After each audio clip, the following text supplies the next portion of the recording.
नमस्कार विद्यार्थी मित्रांनो आपलं सर्वांचं या ठिकाणी स्वागत. इंग्रजी व्याकरण व शब्दसंग्रह आपण या ठिकाणी बघतोय. आपल्यासमोर पुस्तक आहे सचिन जाधवर सरांचं विश्वविद्या पब्लिकेशन पुणे. एक जबरदस्त क्वालिटीचं पुस्तक या ठिकाणी आहे. संपर्क नंबर आहे, डेमो कॉपी आपल्या टेलिग्राम चॅनलला आहे, खाली लिंक दिलेली आहे. तुम्ही कोणत्याही पुस्तकात दुकानात जा, हे पुस्तक घेऊ शकतात. आणि आज आपल्याला अत्यंत महत्त्वाचा ॲडजेक्टिव्ह नावाचा टॉपिक इथे बघायचा आहे. कोणता? ॲडजेक्टिव्ह, जो की तुम्हाला परीक्षाला खूपच महत्त्वाचा आहे.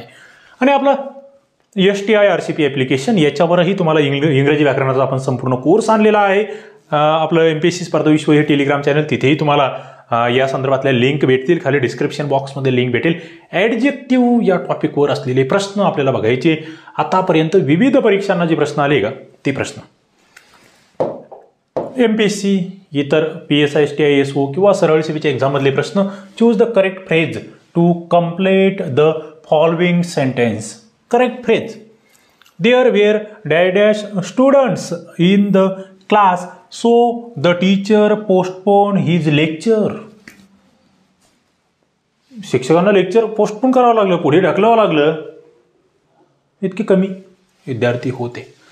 काय म्हणणार आहात तुम्ही? A few, some, quite a few की फ्यू? किती विद्यार्थी? आता स्टुडंट्स म्हटलं इथे. In the class, there were या ठिकाणी वापरलेला आहे. There were few students in the class. Few म्हणजे अत्यंत कमी विद्यार्थी होते, त्याच्यामुळे शिक्षकाला क्लास घेता आलेला नाहीये. फ्यू. ओके. त्याच्यानंतर एक संख्यावाचक विशेषण म्हणूया आपण त्याला. ओके.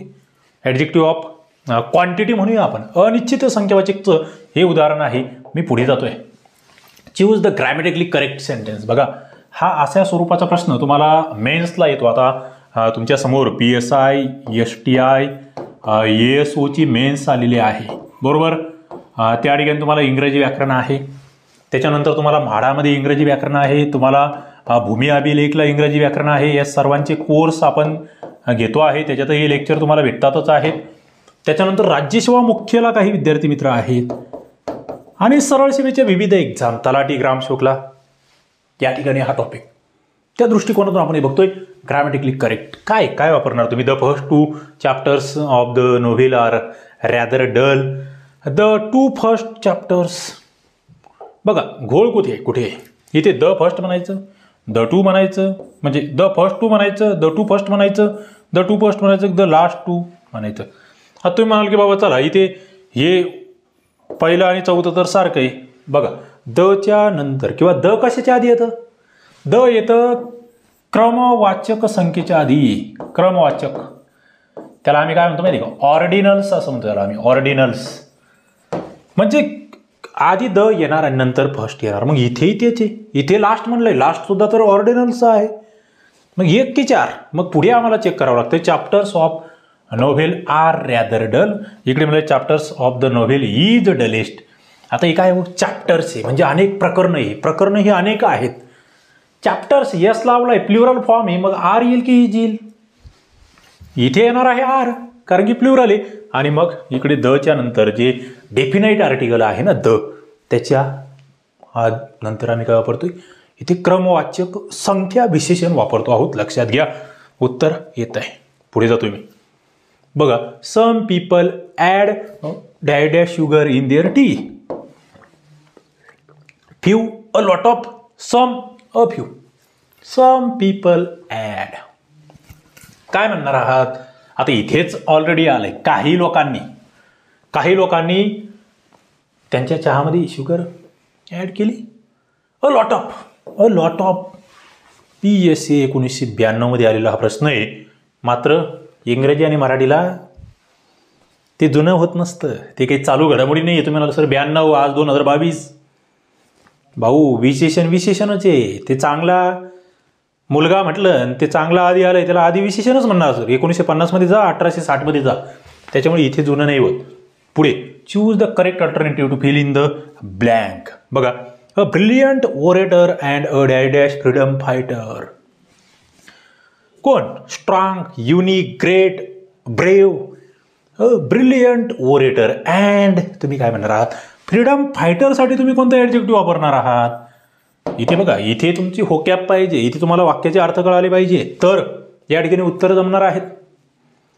त्याला अ ग्रेट फ्रीडम फायटर आम्ही म्हणणार आहोत, एक महान स्वातंत्र्य योद्धा असं आम्ही म्हणणार आहोत. पुढे जातोय मी. पुढचा प्रश्न आहे, pick out the wrong adjective. Wrong ओळखा.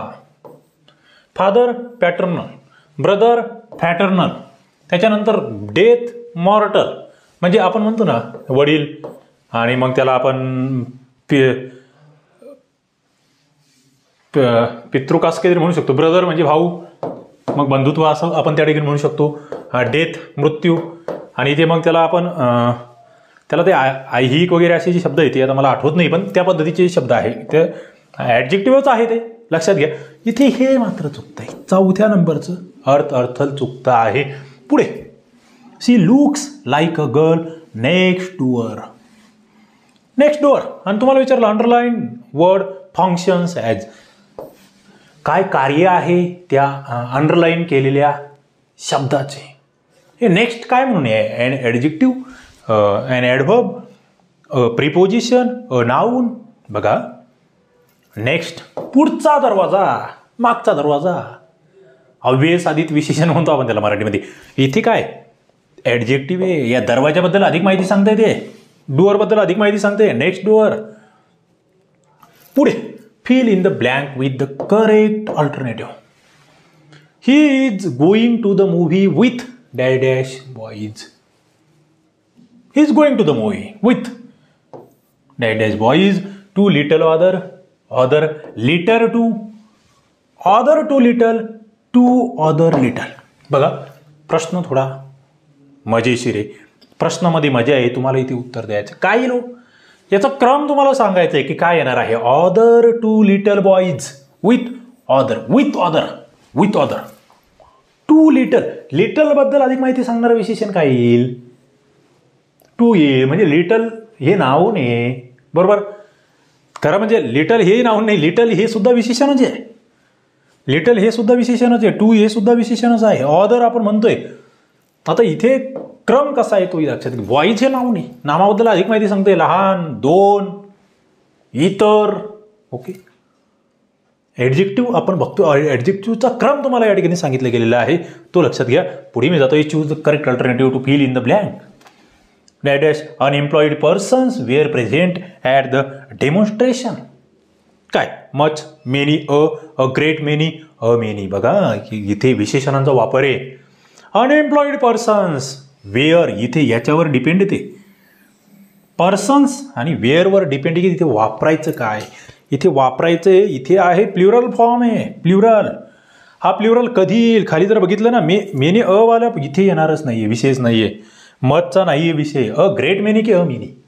बघा इथे person, where person at the demonstration असं म्हटलं होतं, या ठिकाणी present at the demonstration great वापरावा लागेल आम्हाला. Great many, a great many unemployed persons were present at the demonstration.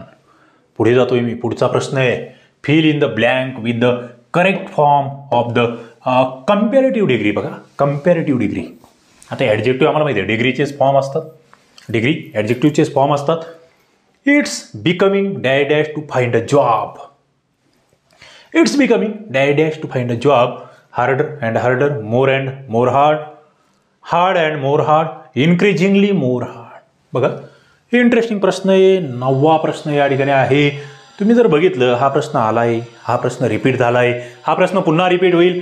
Harder and harder, harder and harder. ते रचा उच्चार करायचाच नाही. ओके, असं आपण म्हणूया. पुढे बघा, identify the type of phrases underline form of choice given in the following example. 10 नंबरचा प्रश्न आहे. तुम्हाला योग्य ऑप्शन त्या ठिकाणी ओळखायचा आहे. बघूया. Without doubt the play has been tremendously successful. बघा काय नेमकं आहे हे तुम्हाला ओळखायचं आहे. ट्रिमेंडियसली सक्सेसफुल काय, ॲडवर्ब फ्रेज आहे, ॲडजेक्टिव्ह फ्रेज आहे, जेनेटिव्ह फ्रेज आहे की नाऊन फ्रेज आहे?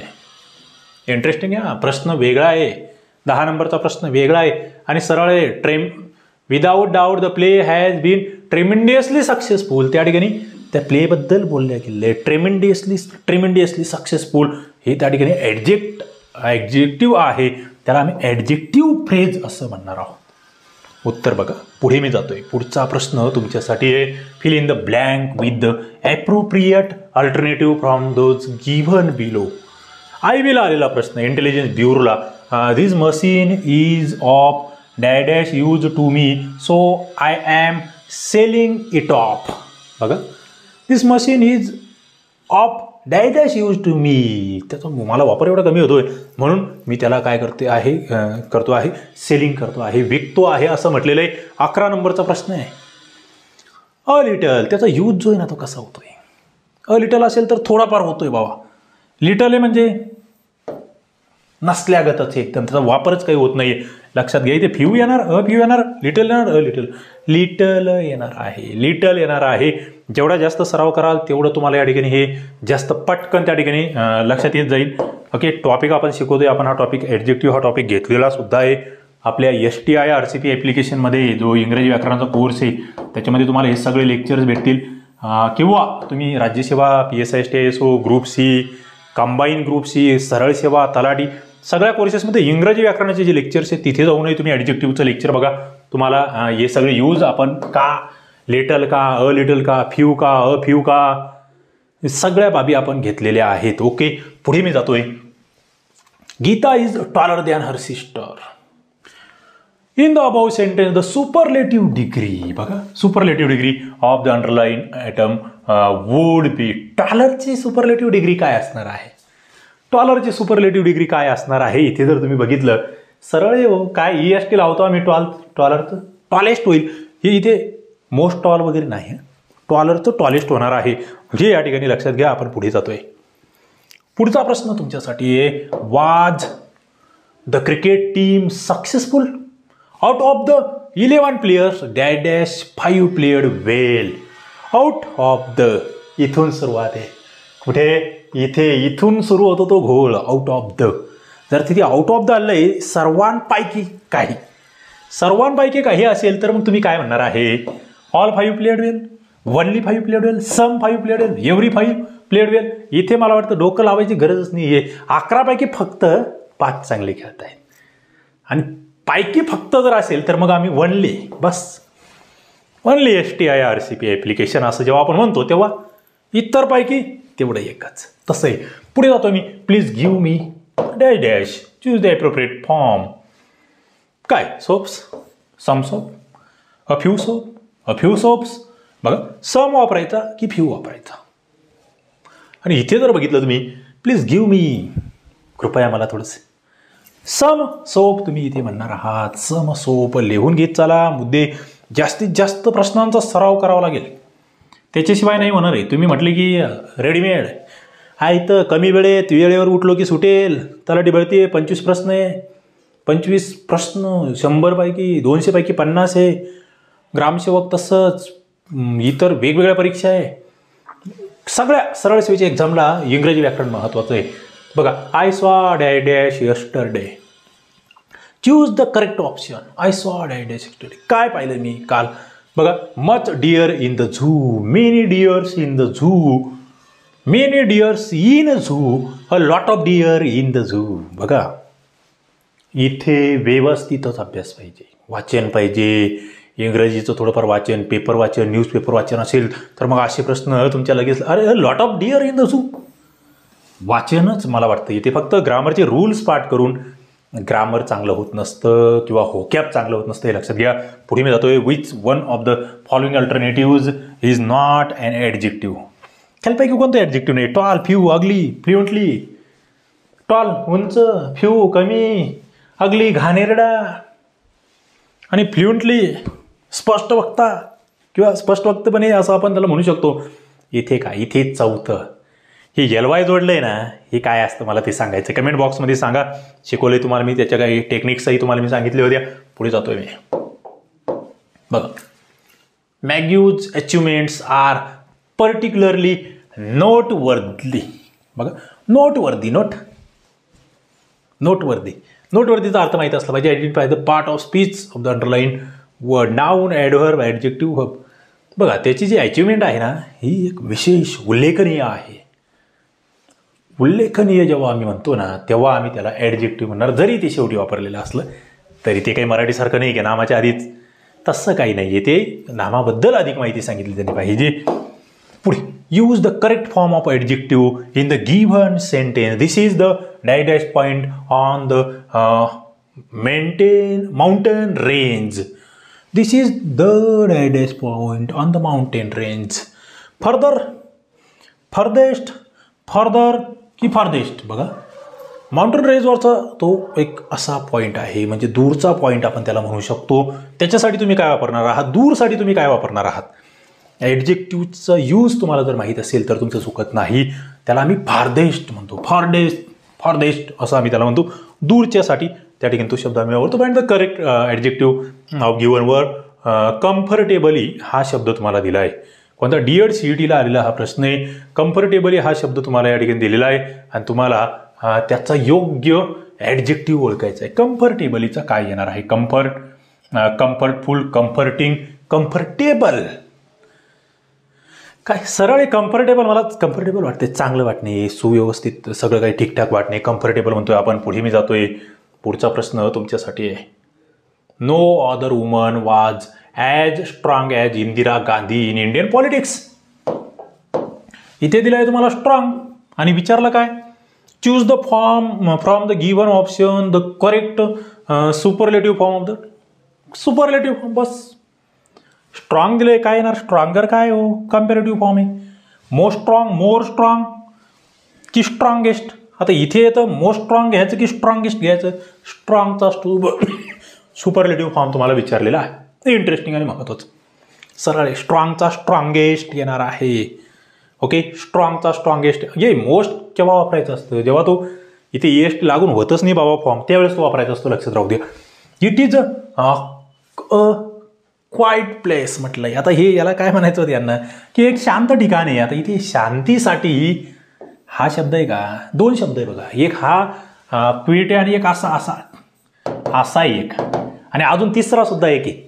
ओके, बघा म्हणजे तुम्हाला शब्दांचे अर्थ माहीत असणं गरजेचे. इथे जे which of the following word identify the word that has been incorrectly use in the above sentence. यातला कोणता चुकीचा वापरला गेला आहे असं तुम्हाला विचारलं तर सरळ तुम्हाला दिसेल की अरे याच्यातच गोळ करू शकतात हे, याच्यातच. इथे शांतता आहे ना, शांततेसाठी हा क्वेट पाहिजे, हे म्हणजे सोडून देणे. ओके, ते लक्षात घ्या. पुढे which of the following suffixes can convert certain nouns into adjective. बघा, suffixes can convert certain nouns into adjective. कोणतं सफिक्स आहे की जे नामाचं विशेषणामध्ये रूपांतर करण्यासाठी वापरलं जातं. कोणता, त्या ठिकाणी प्रत्यय आहे. नेस, फुल, फुली की न. 22 नंबरचा प्रश्न आहे, तुम्हाला या ठिकाणी लक्षात घ्यायचा आहे. बघा, आम्ही वापरत असतो फुल. फुल आम्ही सफिक्स वापरत असतो. फुल सफिक्स वापरल्यानंतर तुमचं नाउनचं ॲडजेक्टिव्ह फॉर्म बनतो, हे लक्षात घ्या. पुढे मी जातोय. The two ugly boys had gone home just now. Underline कशाच्या खाली, एक अगलीच्या खाली आणि दुसरं होमच्या खाली. The part of speech of the underline words respectively. बघा इथे काय हो, द टू अगली बॉईज. आता हे बॉईज काय, नाऊ नाही, बरोबर, नाऊ नाही. या नाऊनबद्दल अधिक माहिती सांगणारा शब्द काय येणार, सरळ सरळ ॲडजेक्टिव्ह येणार. ॲडव्हर्बवाला चुकला, ॲडव्हर्बवाला चुकला. आता दुसरं had gone home just now. Home म्हणजे घर, काय हो, नाऊने. इथे ॲडव्हर्ब दिलाय, संपला विषय. 3 नंबरचं उत्तर आलं पाहिजे. ओके, पुढे मी जातोय. पुढचा प्रश्न तुमच्यासाठी या ठिकाणी आहे. Choose the correct alternative to fill in the blank. Choose the correct alternative to fill in the blank. The dash part of the film was not very interesting. त्या चित्रपटाचा आहे ना, तो शेवटचा पार्ट जो आहे ना, तो चांगला म्हणजे असं मजेशीर नव्हता. Letter, latest. काय म्हणणार आहात तुम्ही. 24 नंबरचा प्रश्न आहे, उत्तर तुम्हाला द्यायचं सरळ आहे. लेट म्हणजे उशिरा नाही, लॅटर म्हणजे नंतरचा, पण इथे नाही, हा लॅटर येईल. हे लेटर म्हणजे उशिरा आलेला, याला उशिरा आलेला म्हणतो आपण. लेटेस्ट म्हणजे हा ते अपडेटेडमध्ये म्हणतो आपण, ते लेटेस्ट घडामोडी वगैरे ते नाही, हे लॅटर. 24 नंबरचा प्रश्न आहे, उत्तर तुमचं हे लॅटर आलं पाहिजे. मी पुढे जातोय. पुढचा प्रश्न बघा. Dash man feels frustrated because of opportunities. बघा, feels frustrated because of opportunities. इथे काय प्ल्युरल फॉर्म आहे, मग इथे प्ल्युरल आहे, मग काय म्हणणार आम्ही? मेनी म्हणणार, अ ग्रेट मेनी म्हणणार, मेनी अ म्हणणार, अ मेनी ग्रेट म्हणणार. इथे जर तुम्ही बघितलं तर तुमच्या लक्षात येईल की अरे इथे मॅन आहे सगळ्यात महत्त्वाचं. आणि हा सिंग्युलर आहे, हा सिंग्युलर आहे. जर इथे सिंग्युलर नाऊन आहे ना तर त्याच्या आधी इकडे ये आला पाहिजे, मेनी अच आला पाहिजे, बस दुसरं काही सांगायचं नाही.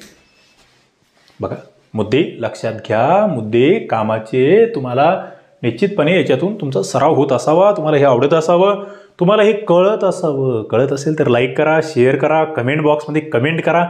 काय तुम्हाला त्या ठिकाणी अजून सुधारणा आवश्यक आहे तेही मला सांगा. कोणते टॉपिक्स तुमच्यासाठी गरजेचे वाटतात तुम्हाला तेही मला सांगा.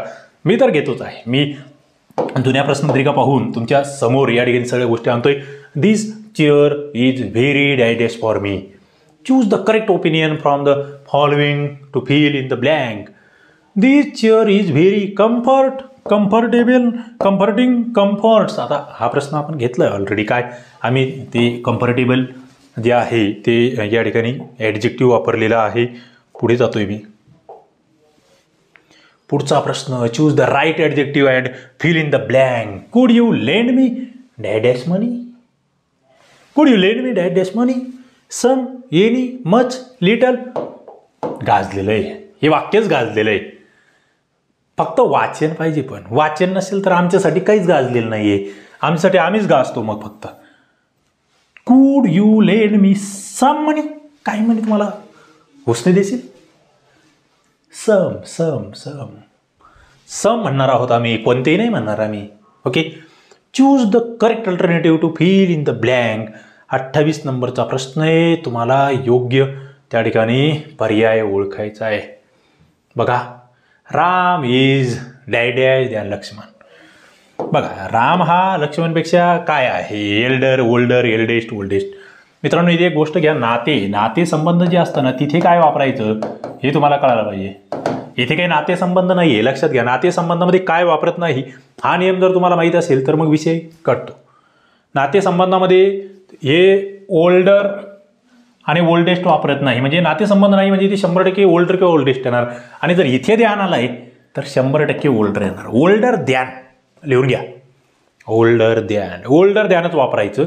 पण नातेसंबंध असेल तर मग ओल्डरने वापरणार, मग तुम्ही एल्डर वापरणार. ओके. नातेसंबंध असेल तर काहीतरी बंधू भगिनी तुम्हाला सांगितलंय, सिस्टर वगैरे म्हटलंय तर. पुढचा प्रश्न तुमच्यासाठी आहे. She was a very attractive girl. Attractive. Choose the alternative giving and opposite of the underline adjective. Adjective दिलाय तुम्हाला अट्रॅक्टिव्ह, मग त्याला तुम्ही काय म्हणणार आहात त्याचं तुम्हाला ऑपोजिट मिनिंग सांगितलेलं आहे. अट्रॅक्टिव्हचा ऑपोजिट मिनिंग तुम्हाला माहीत असलं पाहिजे. बस, बॅड, वर्स, रिपल्सिव्ह, गुड. पहिला मुद्दा अट्रॅक्टिव्हला तुम्ही गुड तर ऑपोजिटमध्ये नेणार नाहीये तुम्ही त्याला. आता तुम्ही म्हणाल बॅड आहे का, वर्स आहे की रिपल्सिव्ह. महत्त्वाचा मुद्दा आहे आणि इथे उत्तर हे आहे रिपल्सिव्ह. हे आपण त्या ठिकाणी घेतो आहे. पुढे I am dash dash please to see you. I am too very much की टू? 30 नंबरचा प्रश्न आहे. I am very please to see you. Very हे या ठिकाणी ॲडजेक्टिव्ह येत आहे. बघा, एवढ्या बाबी आपण 30 प्रश्न बघितले आणि मला असं वाटतं तुम्हाला नक्कीच याच्यातून काहीतरी शिकायला भेटलं असेल. सगळे प्रश्न आलेले विविध परीक्षांना आले, इंजिनिअरिंग सारख्या डिपार्टमेंटल PSI आहे किंवा इतर सगळ्या एक्झाम्स आहेत त्या ठिकाणी आले हे प्रश्न आहे. नक्की अभ्यास करत राहा. STI RCP ॲप्लिकेशन डाउनलोड करा. आणि यस, सचिन जाधवर सरांचं हे इंग्रजी व्याकरणाचं पुस्तक आहे. जबरदस्त पुस्तक आहे, चांगलं पुस्तक आहे. कोणत्याही पुस्तक दुकानावर जाऊन तुम्ही बघा. त्याची डेमो PDF सुद्धा आपल्या टेलिग्राम चॅनलला टाकलेली आहे. MPSC स्पर्धा विश्वला ती जाऊन बघा. एक चांगलं पुस्तक, क्वालिटीचं पुस्तक तुम्ही वापरू शकतात आणि त्याच्यातून अभ्यास करू शकतात. या ठिकाणी आपण थांबूया. धन्यवाद.